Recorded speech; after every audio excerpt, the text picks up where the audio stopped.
Hello and welcome, everybody. It's Coach Jackson, and I'm here with another episode of Client Success Stories. I've got Brian here, and Brian is a new inductee into the Action Jackson Fitness Hall of Fame because he lost 21 and a half pounds, 10% body fat, and took almost 4 inches off of his waist.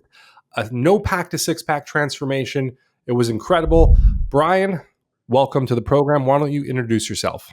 Thank you, Coach. It's great to be here. Hi, yeah, my name is Brian. I'm a 40-year-old man and a physician, a pediatric neurologist in the Phoenix, Arizona area.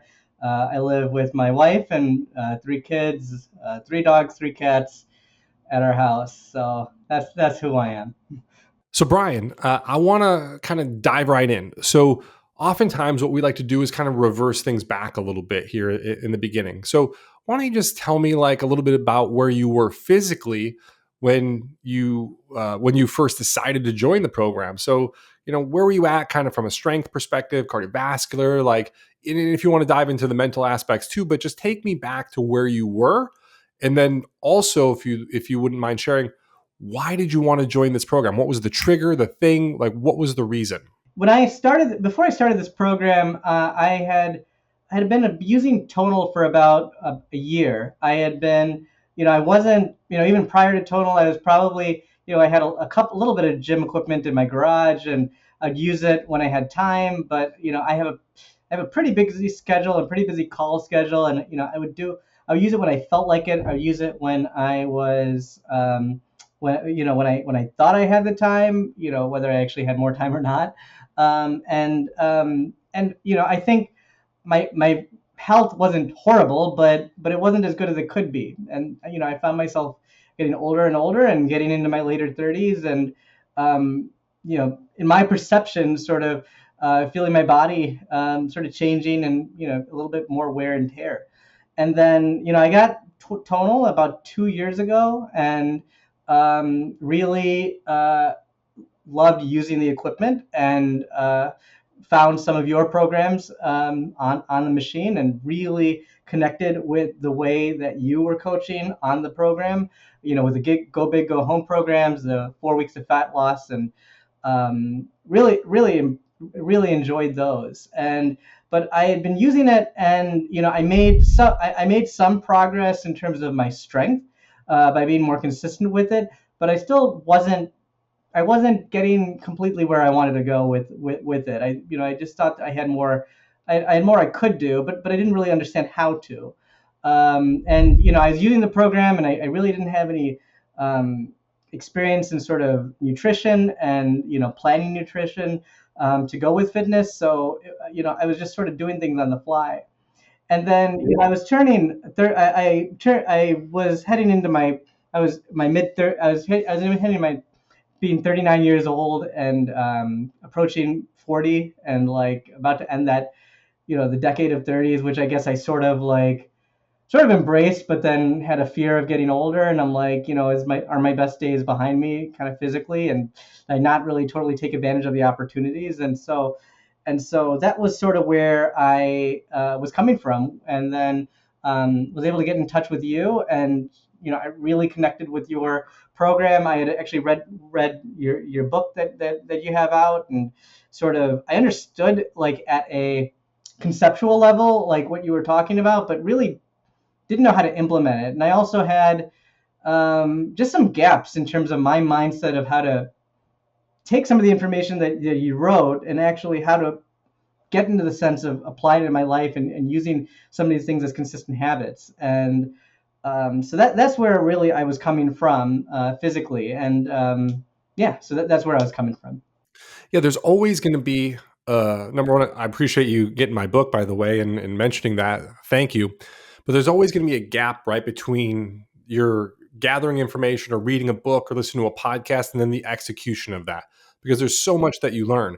It's kind of like the difference when I was studying sales and I would read a sales book or something. Big difference between reading a sales book and jumping on a phone call with somebody and saying, will you buy my course? Or in person and saying, hey, do you want to coach and train with me? wow, that's a big difference. So there's always going to be a gap there, and you're going to learn a lot with the experience more so. And there's because there's nuance, there's context, there's specific customized applications of things. There's your situation, it might be a little bit different. So there's a lot that goes on there. But one of the things I want to kind of, I guess, follow up on is how did it feel? Because you're making some initial progress. You got the tonal, you're working out, thinking like, okay, this is going to solve everything. Was it a moment? Was it just an over, like a feeling like, how did you get the awareness to say, I need to take this to another level, or I need to get some coaching to get to the next level? Like what was that like? Yeah, yeah. This is going to sound a little morbid, but still, I feel fairly relevant, and I know you've talked about this. Um, Forgot the term, and you may remember this because I've heard you talk about it before. But the idea of getting older and knowing that, you know, while you're not while you're not living for the end, you can still see it in the horizon. I don't know what the I forget the Stoic line. I don't know if you remember it. Prima moratorium. Meditating on your mortality, right? Yes, yes. Yeah. I know that like there are different people that. I have my medallion right here, Memento Mori. Ah, you have it in the medallion. Okay. Yeah, I have the medallion. I let it sit here on my desk, so I see it every single day, and it says a skull, and it says Memento Mori on the front, and on the back it says you could leave life right now. And I bought it from the Daily Stoic, Ryan Holiday, who's exceptional, by the way. I love his work, his materials, his books. If I put it on the bookshelf, I never see it, and I forget. Right, I have a lot of stuff on my bookshelf. I'll forget, but if I let it sit here on my desk right in front of me, I see it every day, and I think, yeah. Like, I'll be honest, I jumped on, I had 4 coaching calls before this. I've been running around this, that.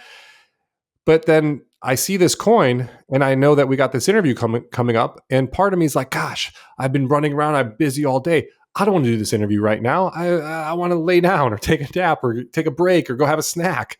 And then I see this and I say, okay, who knows? I might not make it through the day. That's a very good possibility. Do I want to finish this day saying I could have had that chat with Brian? I could have recorded that interview with him. I could have recorded something that somebody else is going to watch that could potentially change their life. But instead, I decided to have a snack instead. Like, do I want to get to the end of the day? And if I was accounting for my life and kind of judging the books or ever or whatever, do I want to get to that point and say, man, I slacked off today and didn't do that interview because I was a little tired or because I had too many calls prior to it? No, that's not how I want to live my life. So it just is that extra reminder. And even further than that, it gets me to remember to, like, before my wife leaves, I always make sure, no matter if I'm in the middle of a call or anything, if she knocked on the door and she was leaving, I'd want her to come in to say goodbye. Give me a kiss. I love you, and say goodbye, because you just never know. It could be the last time you ever see that person. And it happens every day. Somebody walks out the house. They don't get that last chance to say goodbye, to look at their spouse, their partner, their kids, whoever, in the eyes, give them that last hug and walk out the door, and they never come back.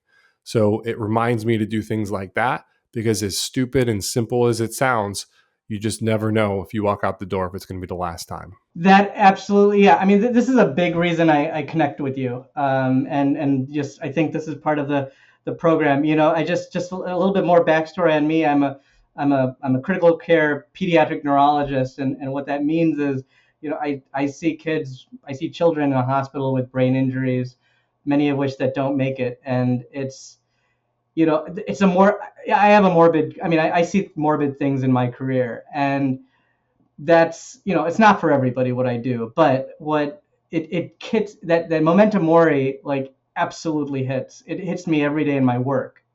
And because I face families that that have to face the situation, and they were not expecting it, and it involved their children. And, you know, as I've been lucky in my life because I have 3 children, I have my wife, I have my health, I have my, I have like, no, I don't really have major diseases prior to your program or now. And, you know, I think, you know, and so I've been lucky, but I know this luck isn't forever. And, you know, that memento mori is a resonating concept to me, because as I get older, as I get as I get closer, and I've heard you say it before in some of the mindset stuff. You say, you mentioned, you're not 40 years old, you're 40 years dead, and that really hits me, especially as I approach my 40s. And so, with that in mind, for me, it's like, it's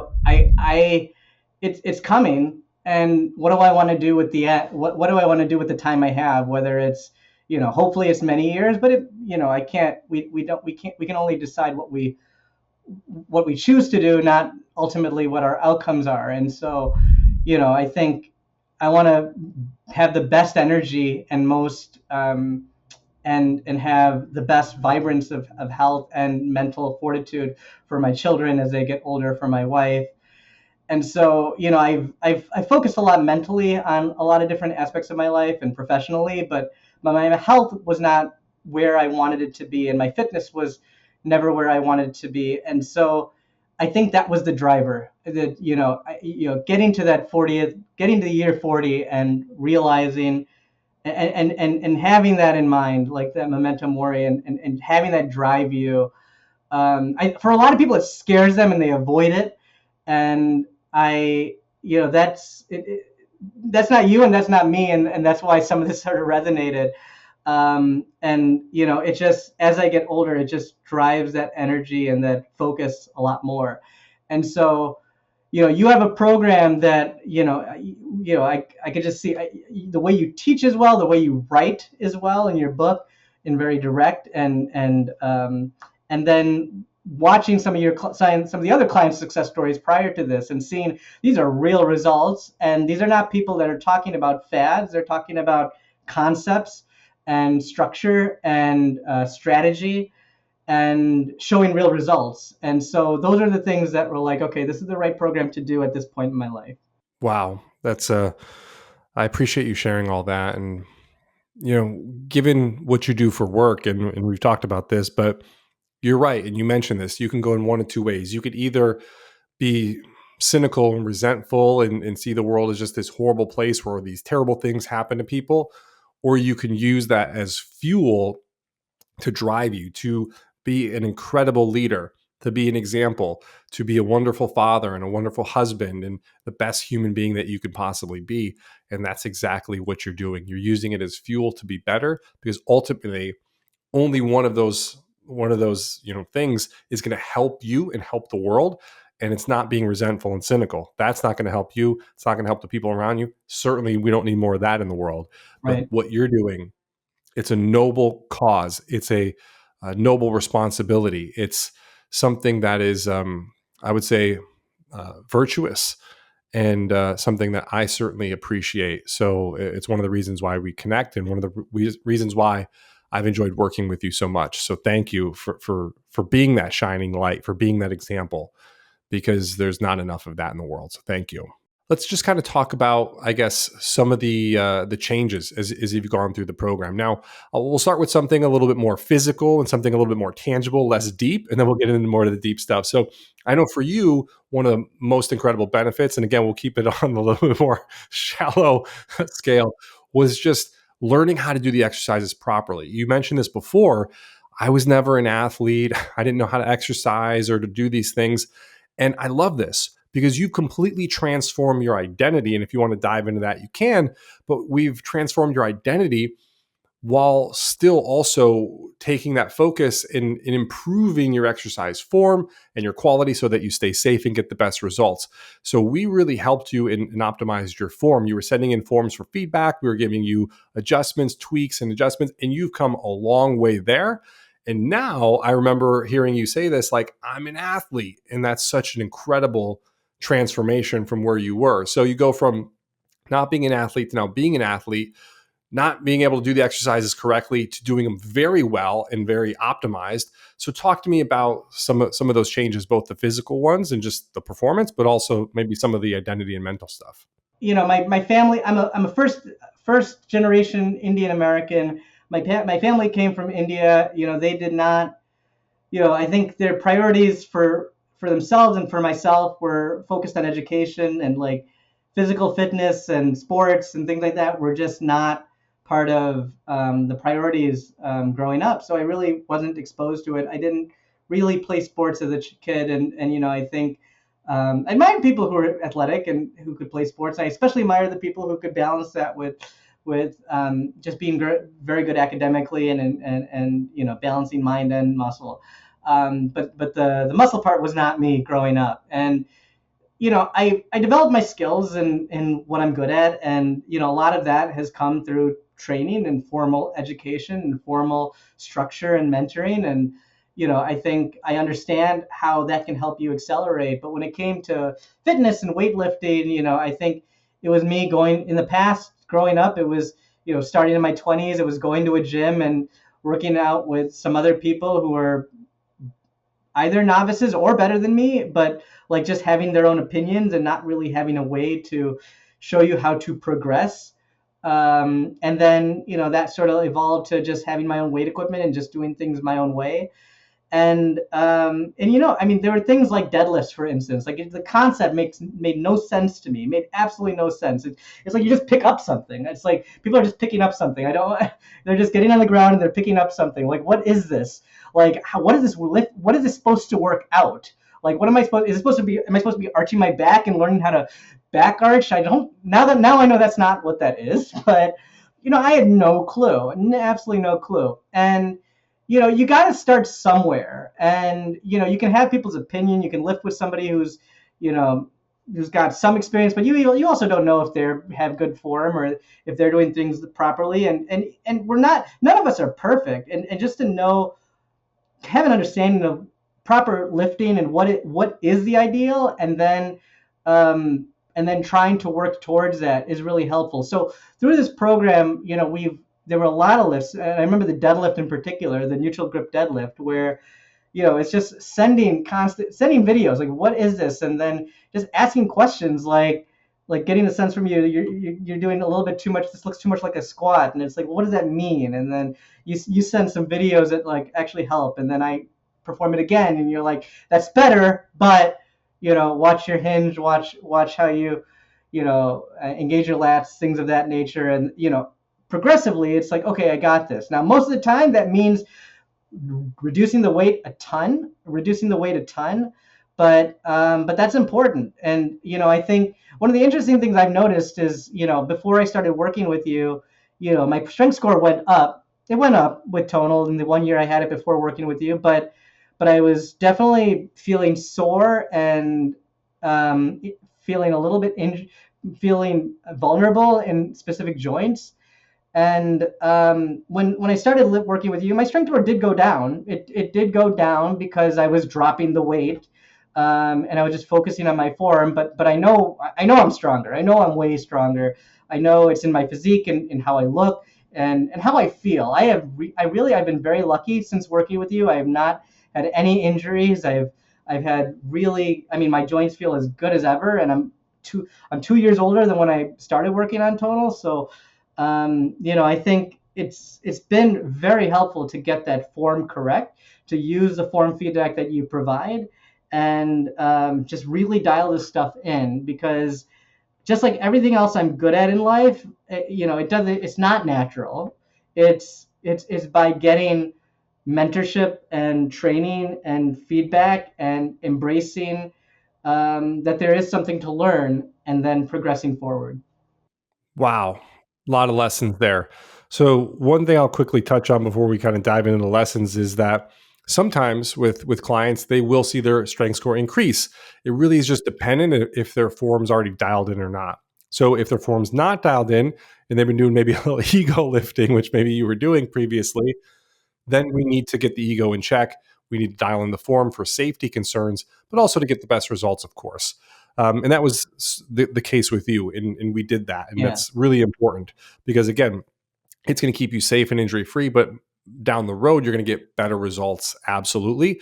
And a lot of times you can get better results with less weight, which again means less risk of injury.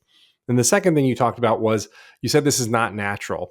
And that's kind of funny. It brings up this funny story in my head where I remember one time I was shooting tonal. This is when we were still shooting and filming in LA.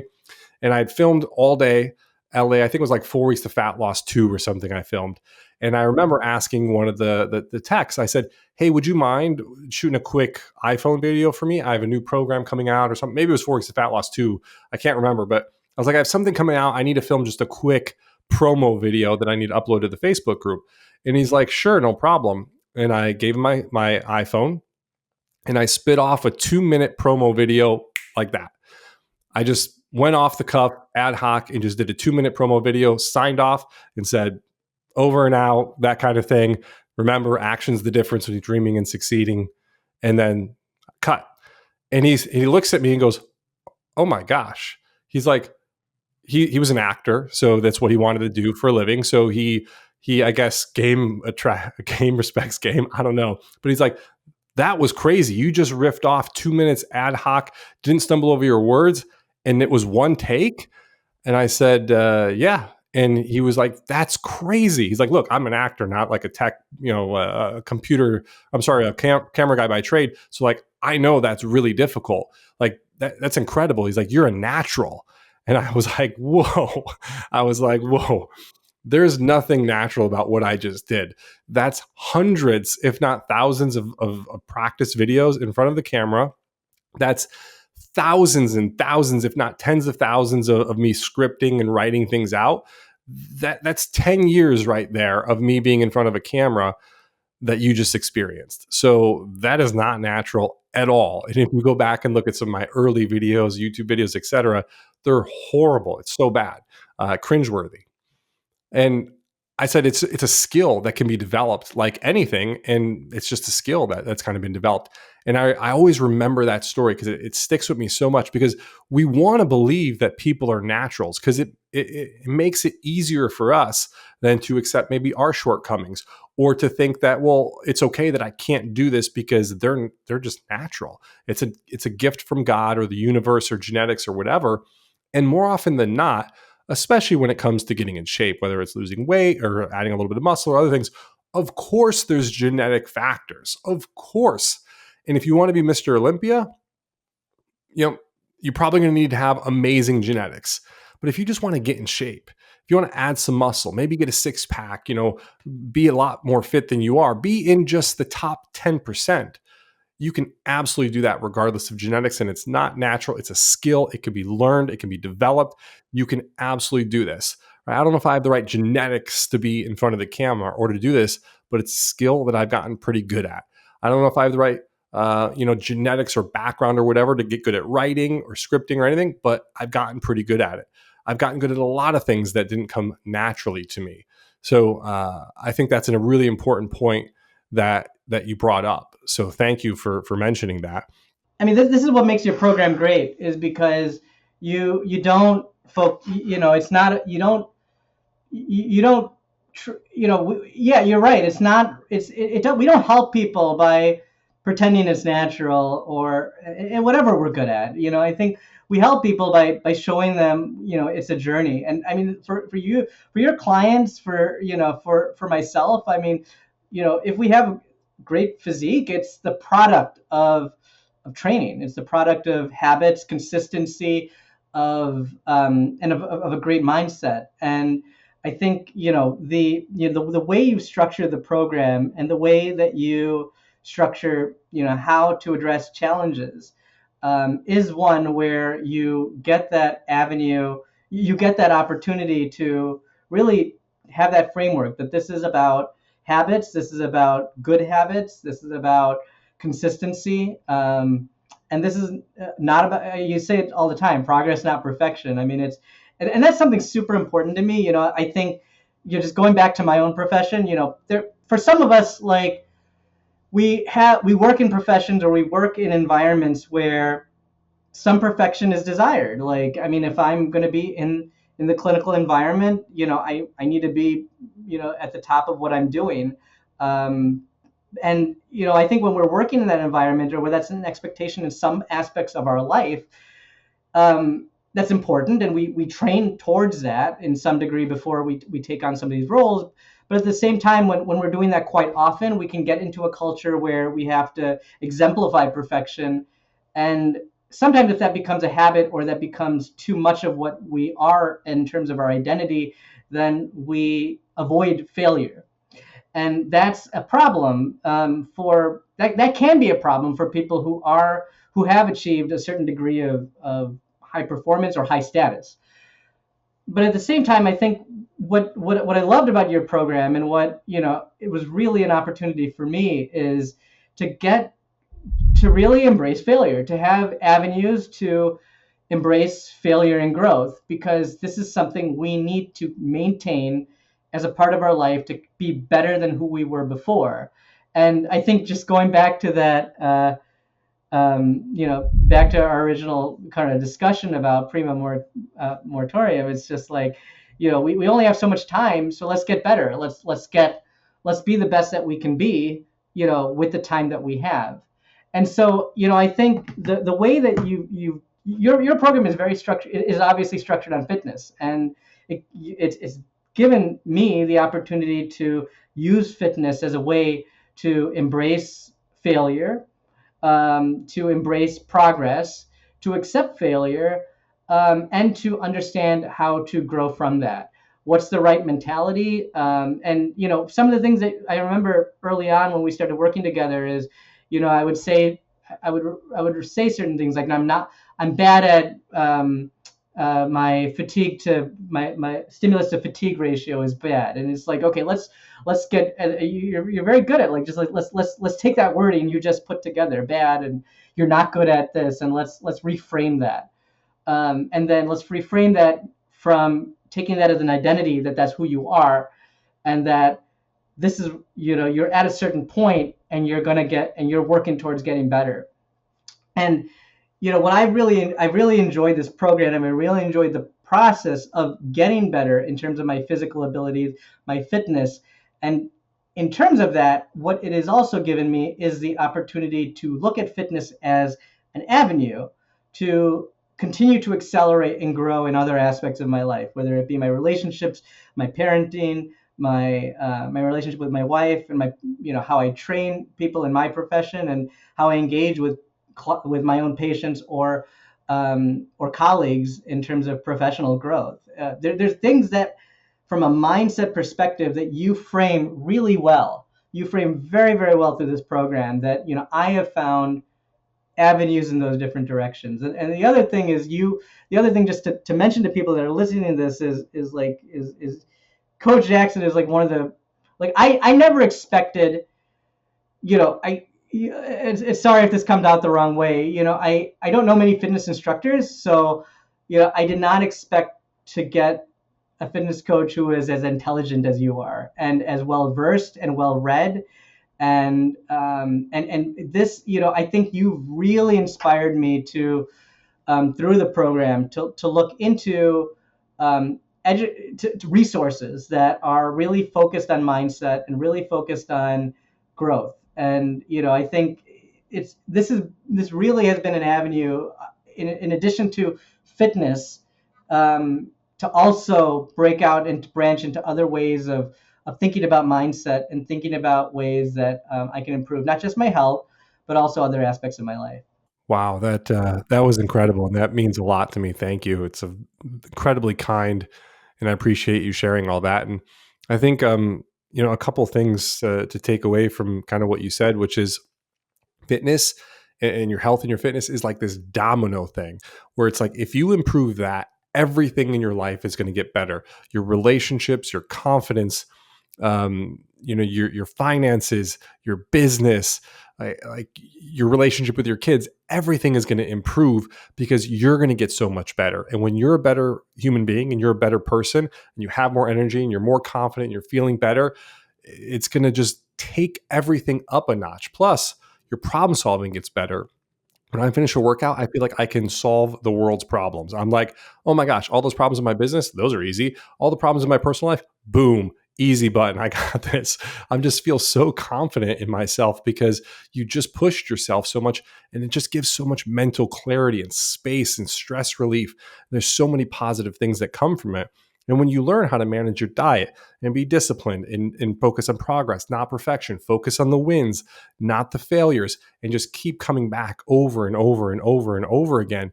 Again, there's so many lessons and so many applications to so many other areas of your life. And it's kind of funny because when I was in school, I got a degree in computer science and econ, and I went into being an engineer. And I was an software architect, and I had like this prestigious job as a software architect. And I could say that, and people think, "Oh, you're so smart. That's amazing. You work at Accenture as a software architect. You're so cool. You fly around on planes." And I felt that too. But then I got to this moment where I just felt like the work I was doing and stuff, it just didn't matter. Like I was like, I'm just this big cog in this wheel. If I died tomorrow, I'd have very little impact on the world, and my life really wouldn't matter. And there was this fitness guy I used to follow. His name's Greg Plitt. And he really did inspire me to kind of get into fitness for the first time. And he talked about fitness being this, this metaphor for life in so many other ways. And I just loved everything about this guy and his message and everything. And I just felt like I was wasting my time in this in the industry I was in. But at the same time, I struggled with my identity at that time because people always told me, "Oh, you're way too smart and too educated to get into fitness. Like meatheads get into fitness. Only, dumb people get into fitness. Trainers are dumb. They don't make any money. Like you're going to get into fitness." And it was really difficult in the beginning from an identity perspective to go from prestigious consultant, working at Accenture, software architect, making six figures, traveling around, to now personal trainer.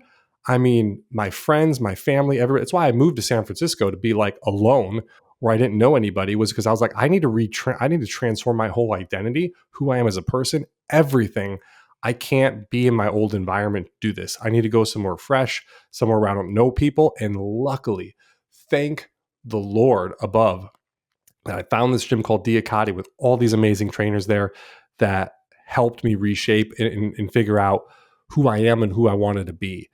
And I'm so glad I switched and made the adjustment, how as painful as it was, because now I get to share all my life lessons. I get to share my love of fitness and show people like you how this could be this metaphor for life and this bigger thing, and how could he could infect in such a positive way all the other areas of your life. So, boy, thank you for sharing that. Yeah, I think to speak to what you just said, I think the reflection of your impact can be seen in the vibrance of the community that you have, the Action Jackson Fat Fitness community on Facebook, just because, you have so many different people who are very passionate about fitness and come with a great attitude, and that help each other out and communicate, and it's a really a great community to be in. And I think just seeing everybody's positive energy there and progress um,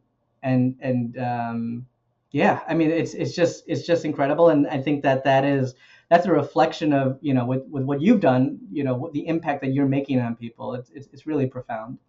Well, I think it also, and you could speak to this obviously better than I can, but I get so many people who go through the program that talk about how the community has been instrumental to their progress. Because when you're trying to do this on your own, by yourself, it's easy to doubt yourself. There's no community or people around you. Maybe your family isn't, as fanatical about it as you, or doesn't need to make a transformation.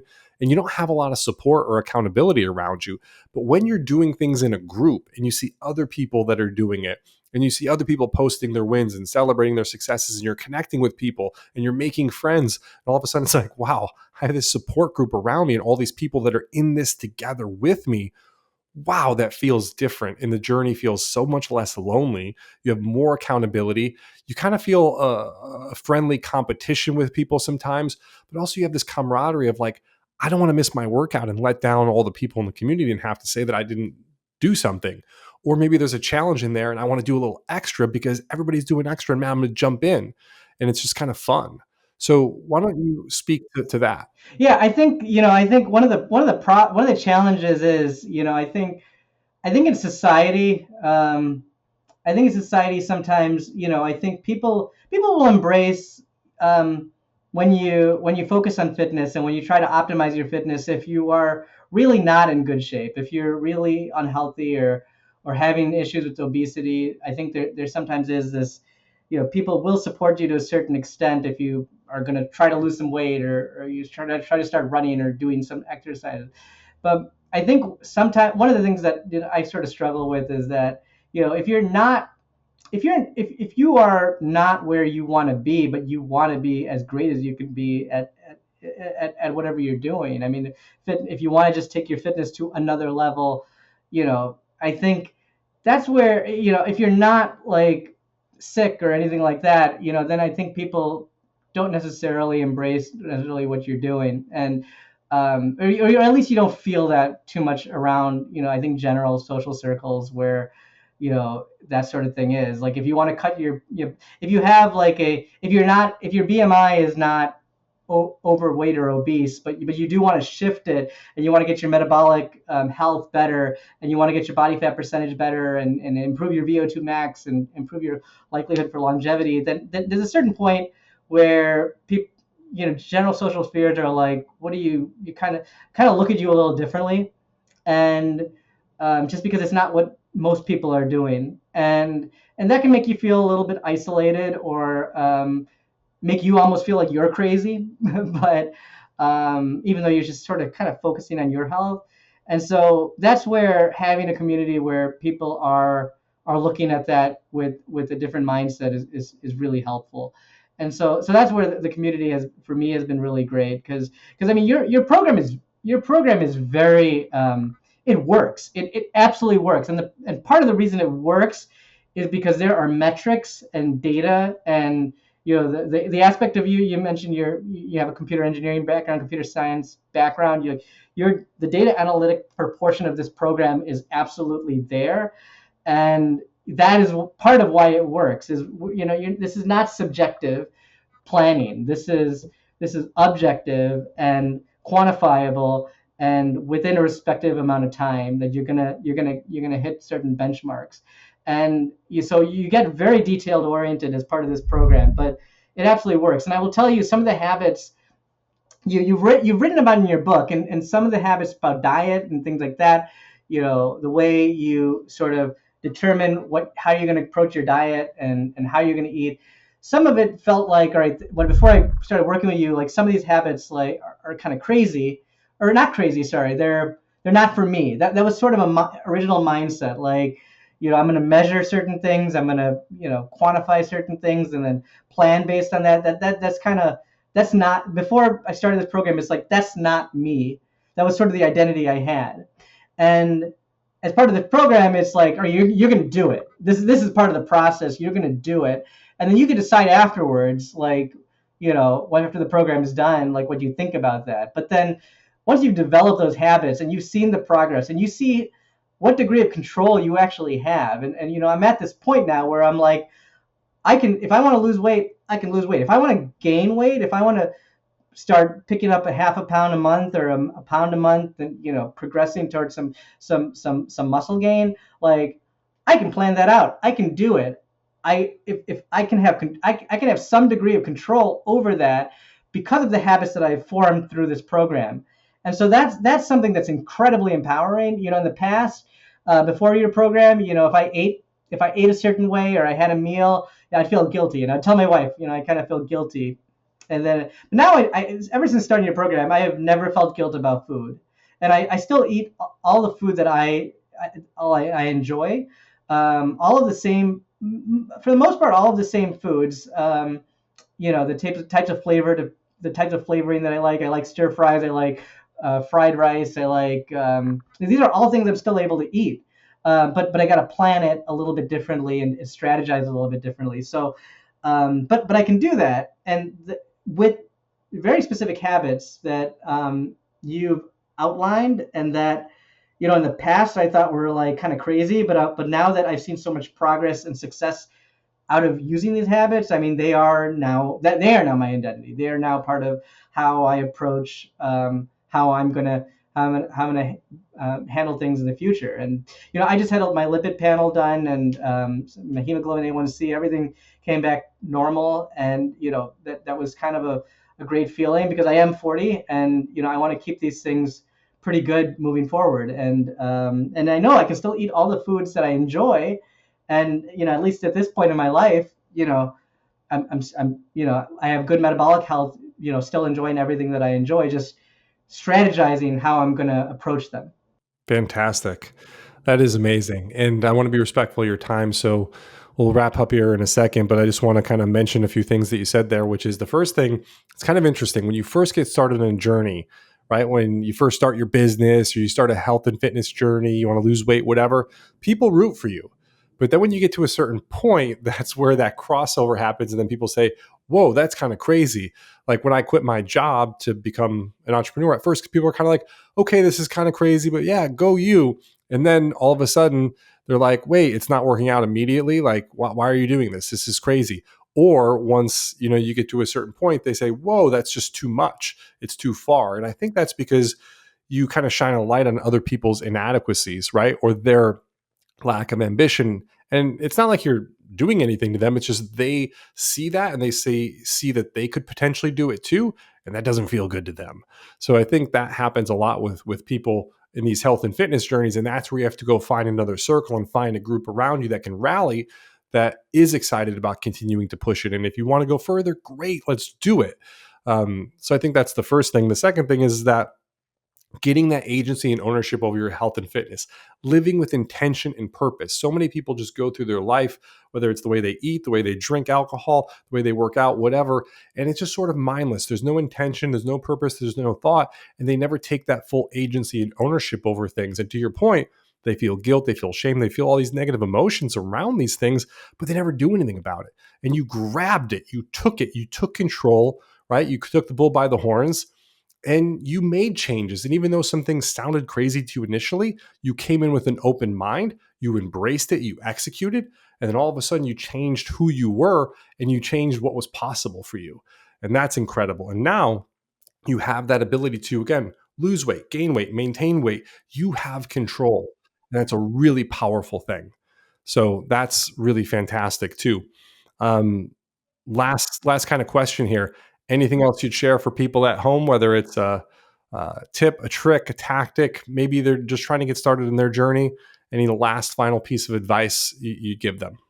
Yeah, I mean, your motto, action is the difference. I mean, the first thing you do is you take action. The first, I think, I'm somebody who has a tendency to overthink things and, get myself a little bit, I think thinking about things too much and then analysis and paralysis. And, I've certainly done that with other aspects of, I've certainly done that with fitness in the past, but I think, I was very lucky just to just jump in with you and then like just do this. And then you take the action first and then you see where, how this is going to approach your results, your mindset, your, actions first. And then, you know, everything, mentally kind of follows after that. So, I think for others, like if you find yourself sort of watching some of these videos, but you haven't really reached out to Coach Jackson, or if you are just perusing different things and you kind of are interested in this, but you just haven't made that commitment,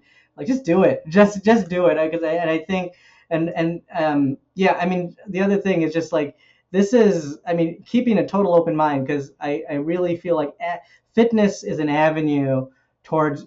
avenue towards growth, and you get, I totally agree with you. You get, your energy level, getting your energy level with better fitness gets you better at everything else. Like I used to think I'm a super busy person with my work, and I'm just get exhausted and then I can't work out, or I can, is because work is the rate limiting step. But now I'm working just as much, if not more, than I did before I started your program, and I have the energy to do. I mean, I have more energy now than before, and that's thanks to the results of your program. So definitely, this is something worth doing. Well, thank you, Brian. I appreciate you. You put in a tremendous amount of hard work. I can't thank you enough for trusting me, for investing in yourself, for obviously just executing like an absolute beast with the program, getting exceptional results, and just for being a leader and an example to so many people out there. And as we talked about, you can go one of two ways. You can go one way or you can go the other, and you're choosing to be a leader, an example, and a shining light. So thank you for that. I really do appreciate you. This was fantastic. And remember, everybody out there, action is the difference between dreaming and succeeding.